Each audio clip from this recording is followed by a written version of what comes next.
So hey guys, welcome back to another video. So ഇന്ന് നമ്മൾ discuss ചെയ്യാൻ പോകുന്നത് MFF-നെ കുറിച്ചാണ്. സോ MFF എന്ന് പറയുമ്പോൾ മൈ ഫോറക്സ് ഫണ്ട് അല്ലേ. ഇപ്പം നമുക്ക് ഫോറക്സ് ട്രേഡിങ്, എസ്പെഷ്യലി ഫോറക്സ് ട്രേഡിങ്ങിനെ കുറിച്ച് അറിയാനുള്ള എല്ലാ ആൾക്കാരും കേട്ടിട്ടുള്ളൊരു പ്രോപ്പ് ഫോമാണ് MFF അല്ലെങ്കിൽ my forex fund. So personally ഞാനും മൈ ഫോറക്സ് ഫണ്ടിൽ അക്കൗണ്ട് ഇപ്പോൾ ഇവാലുവേഷൻ ഫേസ് 1-ൽ നിൽക്കുമായിരുന്നു. ഓക്കെ, അതിൻ്റെ ഏകദേശം പാസ്സാകാറായ സമയത്താണ് അക്കൗണ്ട് പോയത്. സോ ഇപ്പം smart Mallu trader YouTube channel focus ചെയ്യുന്ന അല്ലെങ്കിൽ വാച്ച് ചെയ്യുന്ന ആൾക്കാർക്ക് അറിയാൻ പറ്റും, നമ്മൾ ലൈവായിട്ടാണ് ഈ പറയുന്ന ചലഞ്ച് എടുത്തുകൊണ്ടിരുന്നത്. സോ പെട്ടെന്നൊരു സുപ്രഭാതത്തിൽ എന്ത് സംഭവിച്ചു, നമുക്ക് അക്കൗണ്ടിൽ കയറാനും പറ്റുന്നില്ല, ഒന്നുമില്ല. അങ്ങനെയാണ് ഈ പറയുന്ന ന്യൂസിനെ കുറിച്ചൊക്കെ നമ്മൾ അറിയുന്നത്. സോ ഫസ്റ്റ് നമ്മളിപ്പം ഡിസ്കസ് ചെയ്യാൻ പോകുന്നത് എന്താണ് MFF-ന് സംഭവിച്ചത്. കാരണം ഒരുപാട് ആൾക്കാർ ചോദിക്കുന്നുണ്ട്, ബ്രോ ഇപ്പോൾ നമ്മുടെ അക്കൗണ്ട് തിരിച്ചു കിട്ടും. ഇപ്പോൾ നമ്മുടെ ഒരുപാട് ഫ്രണ്ട്സ് ആയാലും ഈ പറയുന്ന പോലെ അക്കൗണ്ട്സ് എടുത്തിട്ടുണ്ട്. കുറച്ച് ആൾക്കാർ ഫേസ് 1 പാസ്സായി, ഫേസ് 2 പാസ്സായി, ഇപ്പം ഫണ്ടഡ് അക്കൗണ്ട്സ് തന്നെ ട്രേഡ് ചെയ്യുന്ന ആൾക്കാരുണ്ട്.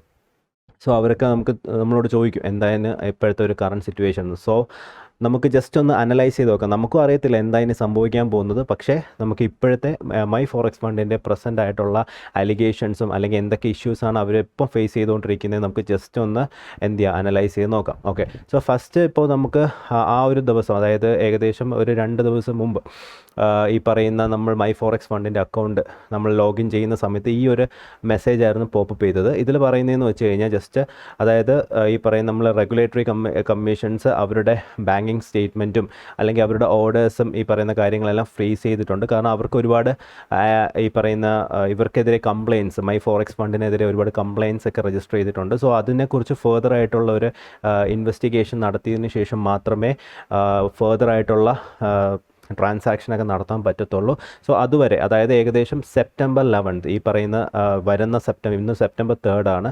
സോ വരുന്ന സെപ്റ്റംബർ 11 US-ൽ ഒരു ഹിയറിംഗ് ഉണ്ട്. അതേ വീക്കിൽ തന്നെ കാനഡയിൽ ഒരു ഹിയറിംഗ് ഉണ്ട്. അപ്പോൾ ഈ 2 ഹിയറിങ്ങിൽ MFF മൈ ഫോറക്സ് ഫണ്ടിന് പറയാനുള്ള കാര്യങ്ങൾ അവർക്ക് അവരുടെ ഭാഗം ക്ലിയർ ചെയ്യാം. എന്നിട്ട് മാത്രമേ ഈ പറയുന്ന അക്കൗണ്ട്സൊക്കെ ഫ്രീസിങ് മാറ്റണോ ഇല്ലയോ എന്നുള്ള തീരുമാനത്തിൽ വരത്തുള്ളൂ അല്ലേ. അപ്പോൾ എന്തൊക്കെ അലിഗേഷൻസ് ആണ് ഇപ്പം മൈ ഫോറക്സ് ഫണ്ടിനെതിരെ വന്നത് എന്ന് നമുക്ക് ചെക്ക് ചെയ്ത് നോക്കാം. ഓക്കെ, അപ്പോൾ അതിന് വേണ്ടിയിട്ട് ഇപ്പോൾ ഈ അലിഗേഷൻസ് വന്നു എന്ന് പറയുന്നതിൻ്റെ പിറ്റേ ദിവസം തന്നെ ഇതിൻ്റെ CEO, ഓക്കെ, ഈ CEO ആയിട്ടുള്ള മുർത്തൂസ കസ്മി എന്ന് പറയുന്ന ഇതിൻ്റെ CEO വന്നിട്ടൊരു വീഡിയോ ഇട്ടിട്ടുണ്ടായിരുന്നു. അതായത് ഇത് ജസ്റ്റ് ഒരു അലിഗേഷൻസ് മാത്രമാണ്, ഇതിനെ യഥാർത്ഥത്തിൽ അങ്ങനത്തെ കാര്യങ്ങളൊന്നുമില്ല, അവർ പഴയതുപോലെ തന്നെ അല്ലെങ്കിൽ കുറച്ചുകൂടെ പവർഫുള്ളായിട്ട് തിരിച്ചു വരും എന്നുള്ള ഒരു സ്റ്റേറ്റ്മെൻറ്റ് ഇറക്കിയ ഒരു വീഡിയോ ഒക്കെ ഇറക്കിയിട്ടുണ്ടായിരുന്നു. സോ അതിൻ്റെ ലിങ്ക് ഞാൻ ഡിസ്ക്രിപ്ഷനിൽ കൊടുത്തേക്കാം. സോ ഇപ്പോൾ സംഭവിക്കുന്നതെന്ന് വെച്ച് കഴിഞ്ഞാൽ CFTC, അതായത് കമ്മോഡിറ്റി ഫ്യൂച്ചേഴ്സ് ട്രേഡിംഗ് കമ്മീഷൻ എന്ന് പറയുന്ന ഒരു ഓതറൈസ്ഡ് ആയിട്ടുള്ള റെഗുലേറ്ററി കമ്മീഷൻസ് ആണ് ഇപ്പോൾ ഇതിൻ്റെ ഇൻവെസ്റ്റിഗേഷന് വേണ്ടിയിട്ട് ഉള്ളത്. ഓക്കെ, ഇപ്പോൾ നമ്മൾ സ്റ്റോക്ക് മാർക്കറ്റ് എടുക്കുന്ന സമയത്ത് നമുക്ക് സെബി എന്ന് പറയുന്ന ഒരു റെഗുലേറ്ററി കമ്മീഷനുണ്ട്. അതുപോലെ തന്നെയാണ് ഈ കമ്മോഡിറ്റീസ്, അവർക്കും ഇതുപോലെ ഒരു റെഗുലേറ്ററി കമ്മിറ്റി ഉണ്ട് അല്ലെങ്കിൽ കമ്മീഷനുണ്ട്. സോ അവരാണ് ഇപ്പോൾ ഈ ഇൻവെസ്റ്റിഗേഷൻ എടുക്കുന്നത്.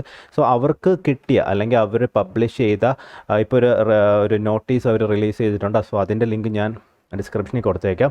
സോ അതിൽ അവർ പറയുന്ന ഒരു മെയിനായിട്ടുള്ളൊരു കാര്യം എന്ന് പറയുന്നത് ഈ പറയുന്ന CEO ഉണ്ടല്ലോ, മുർത്തൂസ കസ്മി, ഈ പുള്ളിക്കും ഇവരുപയോഗിക്കുന്ന ബ്രോക്കർ എന്ന് പറയുന്നത് മൈ ഫോറക്സ് ഫണ്ടിൻ്റെ ബ്രോക്കർ അല്ല. ഓക്കെ, അവരുപയോഗിക്കുന്ന ട്രേഡേഴ്സ് ഗ്ലോബൽ കോർപ്പറേഷൻ എന്ന് പറയുന്ന ഒരു തേർഡ് പാർട്ടി ആയിട്ടുള്ള ഒരു ബ്രോക്കറാണ് അവർ യൂസ് ചെയ്യുന്നത്.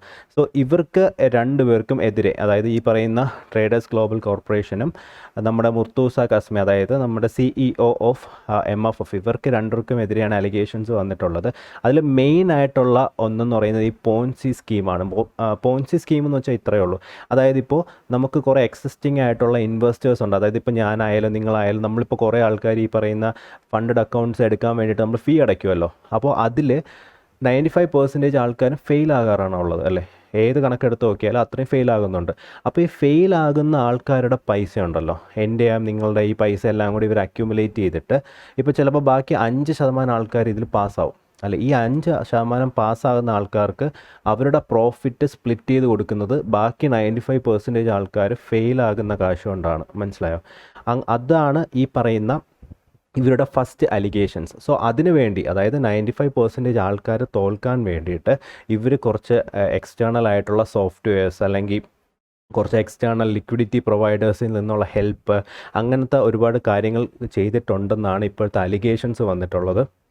സോ അതൊക്കെ പ്രൂവൺ ആയിക്കഴിഞ്ഞാൽ എന്തായാലും MFF പിന്നെ ഒരിക്കലും തിരിച്ചു വരാൻ പോകുന്നില്ല. കാരണം അത്രയും വലിയൊരു അലിഗേഷൻസ് ആണ് ഈ പറയുന്ന പോൺസി സ്കീം എന്ന് പറയുന്നത്. അത് ജസ്റ്റ് ഒരു ഫ്രോഡ് തന്നെയാണ്.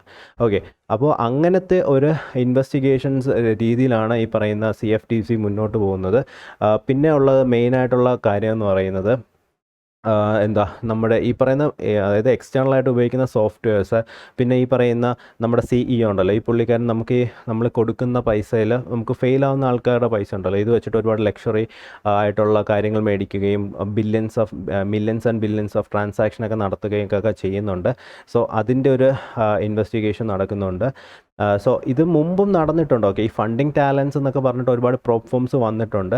സോ അവരും ഒരു സമയത്ത് നല്ല രീതിയിൽ കയറി വന്നിട്ട് ഒരു സമയമായപ്പോൾ ഇവർക്കൊന്നും പ്രോഫിറ്റ് സ്പ്ലിറ്റ് ചെയ്ത് കൊടുക്കാനുള്ള ക്യാപിറ്റൽ ഇവർക്കില്ല, ജനറേറ്റ് ചെയ്യാൻ പറ്റാത്തതുകൊണ്ട് അവർ ഒരു സമയമായപ്പോൾ കൊളാപ്സ് ആയിപ്പോയി. ഓക്കെ, ഇത് മുമ്പ് നടന്നിട്ടുള്ളൊരു കാര്യമാണ്. പക്ഷേ MFF എന്തുകൊണ്ട് എല്ലാ ആൾക്കാരും ശ്രദ്ധിക്കുന്നു എന്ന് പറഞ്ഞാൽ ഏകദേശം വന്നിട്ടൊരു 3 വർഷമായിട്ടുണ്ട് MFF എന്ന് പറയുന്നത് ഒരു പ്രോപ്ഫോം. അതിന് 2 വർഷത്തിന് ശേഷം ആയപ്പോൾ തന്നെ ഏകദേശം 1,35,000 കസ്റ്റമേഴ്സാണ് അവർക്ക് അറ്റ് പ്രസൻറ്റ് ഉള്ളത്. ഓക്കെ, ഇതെല്ലാം CFTC പുറത്തുവിട്ട ആ ഒരു സ്റ്റേറ്റ്മെൻറ്റ്സിലുണ്ട്. ഓക്കെ, 1,35,000 കസ്റ്റമേഴ്സാണ് അവർക്കുള്ളത് ആൻഡ് മില്യൺസ് ഓഫ് ട്രാൻസാക്ഷനാണ് ഇതിൽ കൂടെ തന്നെ ഫെയിൽഡ് ആയിട്ടുള്ള ആൾക്കാരിൽ നിന്ന് അവർ അക്യുമുലേറ്റ് ചെയ്തത്. ഓക്കെ, സോ അതാണ് ഇവിടുത്തെ മെയിനായിട്ടുള്ള ഒരു അലിഗേഷൻ എന്ന് പറയുന്നത്. പിന്നെ രണ്ടാമത്തത് ഞാൻ പറഞ്ഞല്ലോ, ഇപ്പോൾ 2 കാര്യങ്ങൾ പറഞ്ഞു. അതുപോലെ ഒരുപാട് അലിഗേഷൻസ് ഈ പറയുന്ന അവർ റിലീസ് ചെയ്ത നോട്ടീസിൽ ഒരുപാട് അലിഗേഷൻസ് ഉണ്ട്. ഇതൊക്കെ അവർക്കെതിരെ വന്ന അലിഗേഷൻസ് മാത്രമാണ്, ഇതൊക്കെ പ്രൂവൺ ആയിട്ടില്ല.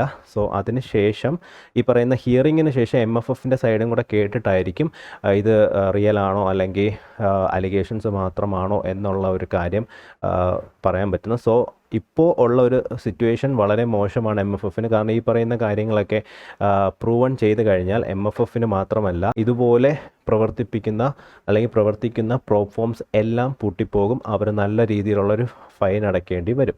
സോ ഇതൊരു പുതിയൊരു തുടക്കമാണ് പ്രോപ്ഫോമിന് വേണ്ടി. കാരണം നല്ലതാണ്, എപ്പോഴും നമുക്കൊരു റെഗുലേഷൻസ് അതോറിറ്റിയുടെ ഒരു മേൽനോട്ടുള്ളത് എപ്പോഴും നല്ലതാണ്. കാരണം നമ്മൾ സ്റ്റോക്ക് മാർക്കറ്റിലായാലും സെബി എപ്പോഴും ഈ പറയുന്ന നല്ല നല്ല ലോസ് കൊണ്ടുവരും. ഇപ്പോൾ നമ്മൾ കൊറോണയ്ക്ക് മുമ്പ് ട്രേഡ് ചെയ്ത ആൾക്കാർക്കറിയാം, ആ സമയത്ത് നമുക്ക് വളരെ ഈസി ആയിരുന്നു ട്രേഡ് ചെയ്യാനും നമുക്ക് ഓർഡേഴ്സ് പ്ലേസ് ചെയ്യാനൊക്കെ. കൊറോണ ടൈമിൽ എന്ത് പറ്റി, മാർക്കറ്റ് നല്ല രീതിയിൽ ഫോൾ ആകാൻ തുടങ്ങിയപ്പോൾ ഒരുപാട് ആൾക്കാർ വന്നു. ജസ്റ്റ് നമ്മളൊരു ദിവസം മാർക്കറ്റ് ഓപ്പൺ ചെയ്യുക, സെൽ ഓർഡേഴ്സ് ഇടുക, ഫോളോ ആവുക. സോ അത് പ്രിവെൻറ്റ് ചെയ്യാൻ വേണ്ടിയിട്ട് കുറച്ച് ഈ സെൽ ഓർഡേഴ്സൊക്കെ നമുക്ക് അപ്പർ ലിമിറ്റ് ലോവർ ലിമിറ്റ് ഒക്കെ വരുന്നതിന് മുമ്പ് നമുക്ക് ഈ ഫ്രീസ് ആയി പോകും, അല്ലെങ്കിൽ നമുക്ക് ഓർഡേഴ്സ് ഇടാൻ പറ്റത്തില്ല. അങ്ങനത്തെ ഒരുപാട് മോഡുലേഷൻസ് കൊണ്ടുവന്ന സെബിയാണ്. ഓക്കെ, അപ്പോൾ എപ്പോഴും നമുക്ക് ഈ പറയുന്ന ഒരു കമ്മീഷൻസ് ഉള്ളത് എപ്പോഴും നല്ലതാണ്. സോ ഇത് ഒരിക്കലും ഇനി ഫണ്ടഡ് അക്കൗണ്ട് എടുക്കാൻ പറ്റില്ലേ അങ്ങനത്തെ ഒരു പേടിയൊന്നും വേണ്ട. ഉറപ്പായിട്ട് നമുക്ക് ഈ പറയുന്ന നല്ല നല്ല ഫണ്ടിങ് അക്കൗണ്ട്സ് ഒക്കെ അല്ലെങ്കിൽ പ്രോപ്ഫോംസ് ഇനിയും വരും. ഇപ്പോൾ MFFൻ്റെ കാര്യം പറയുവാണെങ്കിൽ ഞാൻ പേഴ്സണലി MFFൻ്റെ അക്കൗണ്ട് യൂസ് ചെയ്തിട്ടുണ്ട്, ഫണ്ടഡ് അക്കൗണ്ട് യൂസ് ചെയ്തിട്ടുള്ള ഒരാളാണ്. അത് ഞാൻ ലൈവ് ട്രേഡിൽ ഞാൻ പറയാറുള്ളതാണ്. സോ ഓക്കെ, ഇപ്പോൾ ഇങ്ങനത്തെ ഒരു സംഭവം വന്നു. ഓക്കെ, നമുക്കൊന്നും ചെയ്യാൻ പറ്റത്തില്ല. MFFന് ഇപ്പോൾ അലിഗേഷൻസ് പ്രൂവൺ ചെയ്ത് കഴിഞ്ഞാൽ നമുക്ക് എന്ത് ചെയ്യാം, അടുത്തൊരു അക്കൗണ്ട് അല്ലെങ്കിൽ പ്രോഫോം നോക്കാം. സോ ഇനി നമുക്ക് പേടിക്കേണ്ട ആവശ്യം കുറവായിരിക്കും. കാരണം ഇനി ഒരു പ്രോഫോംസ് അല്ലെങ്കിൽ ഒരു പ്രോഫോം വരുന്ന സമയത്ത് അവർ ഈ പറയുന്ന കാര്യങ്ങളൊക്കെ പാസ്സായിട്ടായിരിക്കും ഇനി വരുന്നത്. സോ അതുകൊണ്ട് പേടിക്കാനായിട്ടൊന്നുമില്ല. സോ ആസ് ലോങ് ആസ് നമുക്ക് ട്രേഡ് ചെയ്യാൻ അറിയാം എന്നുള്ളൊരു സിറ്റുവേഷൻ ആണെങ്കിൽ നമുക്ക് ഈ പറയുന്ന ആൾക്കാരെ ഒന്നും പേടിക്കേണ്ട. ഫണ്ടഡ് അക്കൗണ്ട് ഇല്ലെങ്കിൽ പോലും സ്വന്തം ക്യാപിറ്റൽ ട്രേഡ് ചെയ്യാം. സോ അത്ര മാത്രമേ ഉള്ളൂ. സോ എനിക്ക് ഒരുപാട് ഇൻബോക്സ് കിട്ടിയിട്ടുണ്ടായിരുന്നു. സോ ബ്രോ അതായത് ഇതിനെക്കുറിച്ച് എന്തെങ്കിലും റിലേറ്റഡ് ആയിട്ടുള്ള കാര്യങ്ങൾ പറയാമോ, അല്ലെങ്കിൽ എന്താ സംഭവിക്കുന്നത്, ഫണ്ടഡ് അക്കൗണ്ടിൻ്റെ ആ ഒരു ബബിൾ ബേസ്റ്റ് ആകുകയാണോ, ഇനി നമുക്കത് എടുക്കാൻ പറ്റത്തില്ല എന്നൊക്കെ ചോദിച്ചായിരുന്നു. സോ എന്തായാലും ഇതൊരു എൻഡിങ് അല്ല, ഇത് ജസ്റ്റ് ഒരു ബിഗിനിങ് ആണ്. സോ അങ്ങനെ പേടിക്കേണ്ട ആവശ്യമൊന്നുമില്ല. സോ ബാക്കി ഫർദറായിട്ട് എന്തെങ്കിലും ഡീറ്റെയിൽസോ കാര്യങ്ങളൊക്കെ ഉണ്ടെങ്കിൽ നമുക്ക് അത് ഡിസ്കസ് ചെയ്യാം, അല്ലെങ്കിൽ ലൈവിൽ തന്നെ ഡിസ്കസ് ചെയ്യാം, അല്ലെങ്കിൽ ഇതുപോലെ എന്തെങ്കിലും അപ്ഡേറ്റ്സ് ഉണ്ടെങ്കിൽ ഞാൻ വീഡിയോ ആയിട്ട് തന്നെ ചെയ്യാം. So thank you for watching the video. So guys, by.